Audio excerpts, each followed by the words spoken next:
Present simple tense ఉపయోగించి చెప్పే విషయాలలో నెరేషన్ ఒకటి. నెరేషన్ అంటే ఒక సంఘటనను వివరించడం మరొకరికి. ఈ సంఘటన జరిగి ఉంటాయి, కానీ ఇప్పుడు వేరే వాళ్ళకి సవివరంగా చెప్పేటప్పుడు ప్రజెంట్ సింపుల్లో చెప్పొచ్చు, వాళ్ళకి అర్థం అవడం కోసము అన్నట్టుగా. The night runs out of the battle field. గుర్రము యుద్ధభూమిలో నుంచి పారిపోయింది. ద నైట్ అంటే గుర్రం, యానిమల్, ఇట్ కాబట్టి రన్ అనే వెర్బ్కి ఎస్ పెట్టాము. విషెస్ అంటే ఆశించడాలు, అనుకోవడాలు. I want more rest. నాకు ఇంకా ఎక్కువ రెస్ట్ కావాలి. I want. Raju needs money. రాజుకి డబ్బులు అవసరము. Raju needs. Raju subject he కాబట్టి నీడ్కి ఎస్ పెట్టాము.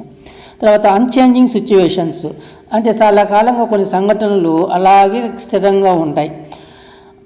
They work in Japan. వాళ్ళు జపాన్లో పనిచేస్తారు, చాలా కాలంగా చేస్తున్నారు అని అర్థం. Rani does her job in America. అమెరికాలో రాణి పని వర్క్ చేస్తుంది. ఈ విధంగా ఎక్స్క్లమేటరీ సెంటెన్సెస్ ఆశ్చర్యార్థకంగా, ఆశ్చర్యాన్ని కలిగించే విషయాలు చెప్పేటప్పుడు కూడా ప్రజెంట్ సింపుల్ టెన్స్ ఉపయోగిస్తాము. Here the train comes. అదిగో రైలు వస్తుంది అంటాం. వస్తూ ఉంటుంది కానీ వస్తుంది అని సింపుల్గా చెప్పొచ్చు. There the plane goes. పైన చూస్తాం ఆకాశంలో విమానం పోతూ ఉంటుంది. అదిగో విమానం పోతుంది అంటాం. అక్కడ పోతూ ఉన్నప్పటికీ కూడా ప్రజెంట్ సింపుల్ టెన్స్నే ఉపయోగిస్తాం ఆశ్చర్యార్థకాలు చెప్పేటప్పుడు. Present status. కొన్ని వెర్బ్స్ని కంటిన్యూస్ టెన్స్లో చెప్పము, వాటిని ప్రజెంట్ సింపుల్ టెన్స్లోనే ఉపయోగించాలి. V1 వెర్బ్గానే ఉపయోగించాలి. I believe you. నేను నిన్ను నమ్ముతాను. ఐ బిలీవింగ్ అని ఎప్పుడు అనకూడదు. She loves me. ఆమె నన్ను ఇష్టపడుతోంది. She loves.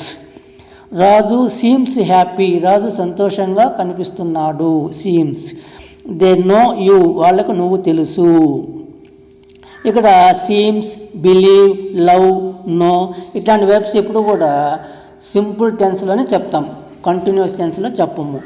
ఇది ప్రజెంట్ స్టేటస్. ఈ విధంగా మన జనరల్గా రోజు జరిగే విషయాలన్నీ కూడా narrations, unchanging situations, present status, wishes ఇట్లాంటి విషయాలన్నీ కూడా మనం ప్రజెంట్ సింపుల్ టెన్స్ ఉపయోగించి చెప్తాం.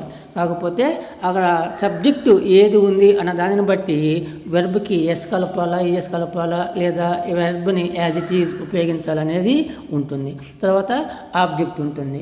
సబ్జెక్టు వెర్బ్తోనే సెంటెన్స్ అయిపోతుంది.